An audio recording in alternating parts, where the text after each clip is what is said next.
And I'll be away most of the afternoon. Where can I reach you? You can't, and neither can anyone else. I'm officially unavailable. I understand.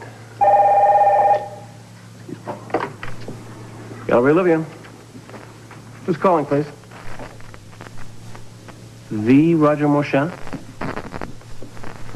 I'll see if Olivia is still here, Mr. Marchand. Hang on, please. Roger Marchand. One of the biggest art collectors in Europe. I know. He insisted on talking to you personally. I think I can be available for this one call. It's Olivia St. John. Miss St. John, my name is Roger Marchand. I trust you know who I am. Very well, Mr. Marchand. What can I do for you? Well, I am in town only until late this afternoon, and I would like very much to meet with you as soon as possible. I'm afraid I have other plans today, Mr. Marchand. I'll make it well worth your while. I intend to purchase an enormous amount of art from your gallery. I certainly welcome your business, Mr. Marchand. I realize that this is very short notice, but under the circumstances, I don't see how you can afford not to accommodate me. It's now or never, Miss St. John. Are you interested in the sale? Very much so. I'm staying at the Somerset Arms. I'll wait for you here. I'm on my way. When Duke Lavery arrives, tell him I was called away on business. Ask him to stay here, and I'll be back as soon as I can. All right. How did I do? Good piece of work. You even had me convinced. Good thing she didn't start asking questions. I don't know beans about art. And my daughter knows just as little about my business. Unfortunately, that doesn't stop her from trying to put on Julian's mantle. Well, how did you find out that she had phoned Lavery and asked to meet with him? I have my sources. Now it's time for another little chat with Lavery. I need to spell out to him exactly how we do things around here. You think he'll listen? He better. I'm as committed as anyone to carrying out Julian's wishes, but they damn well better be carried out my way. If Duke agrees, then we have no problem. And, if he doesn't?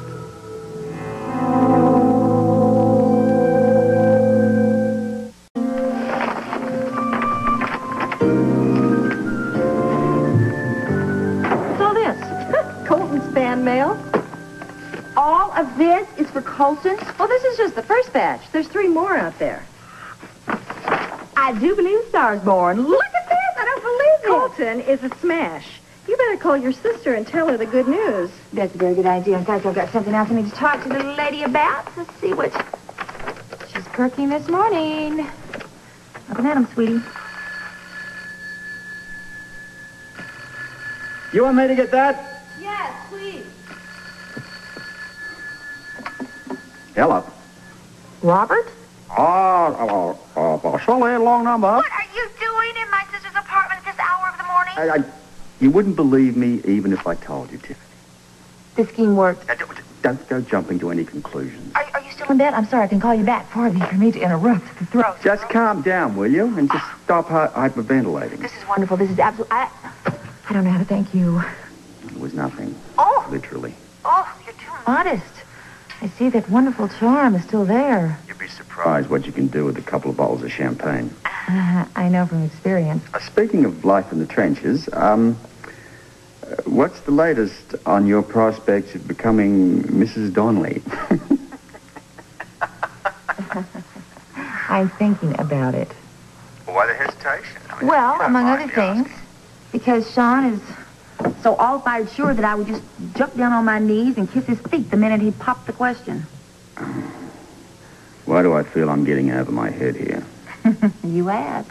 Listen, I gotta go. Tell Cheryl I'll talk to her later. Any other message? Yes, congratulations. Enjoy yourselves. Thank you. Tiffany. Yeah. Prepare yourself. For what? Anchors away, my boy. Anchors away. Thank you.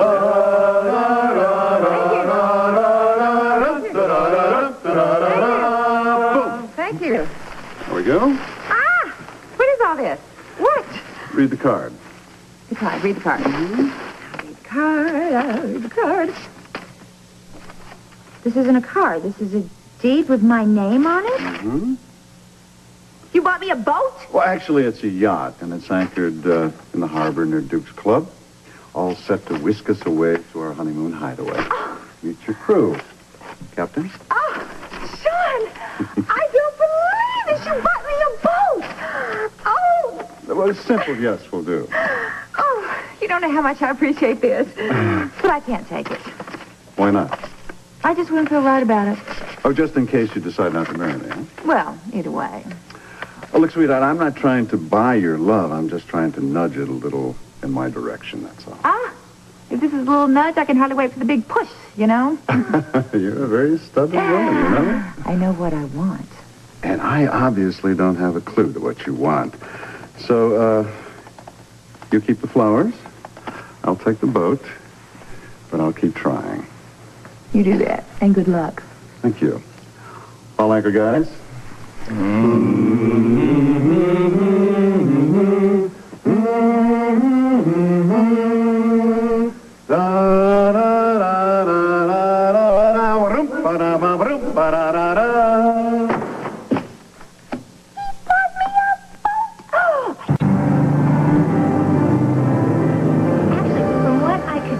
She didn't turn him down. She's just kind of stringing him along. He must be beside himself.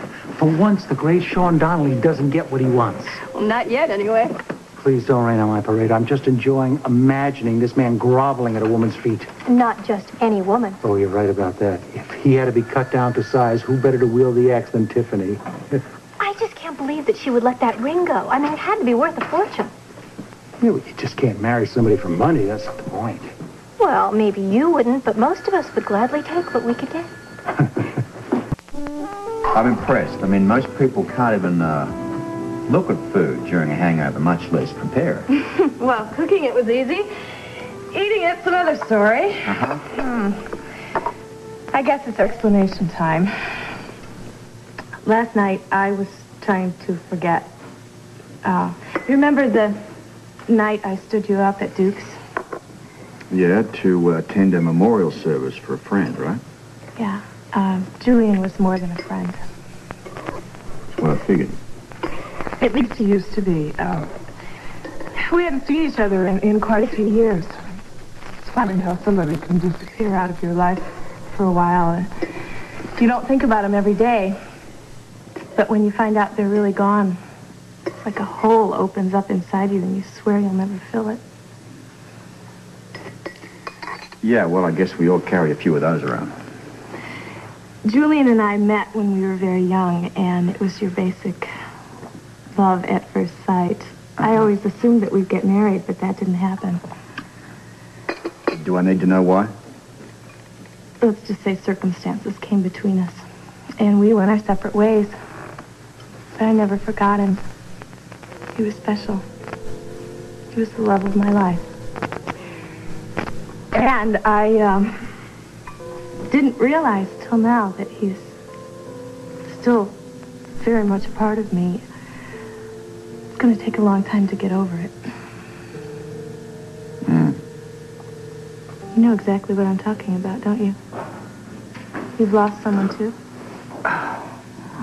Tiffany probably mentioned it. No. She didn't have to. I can see it in your eyes. Guess it takes one to know one.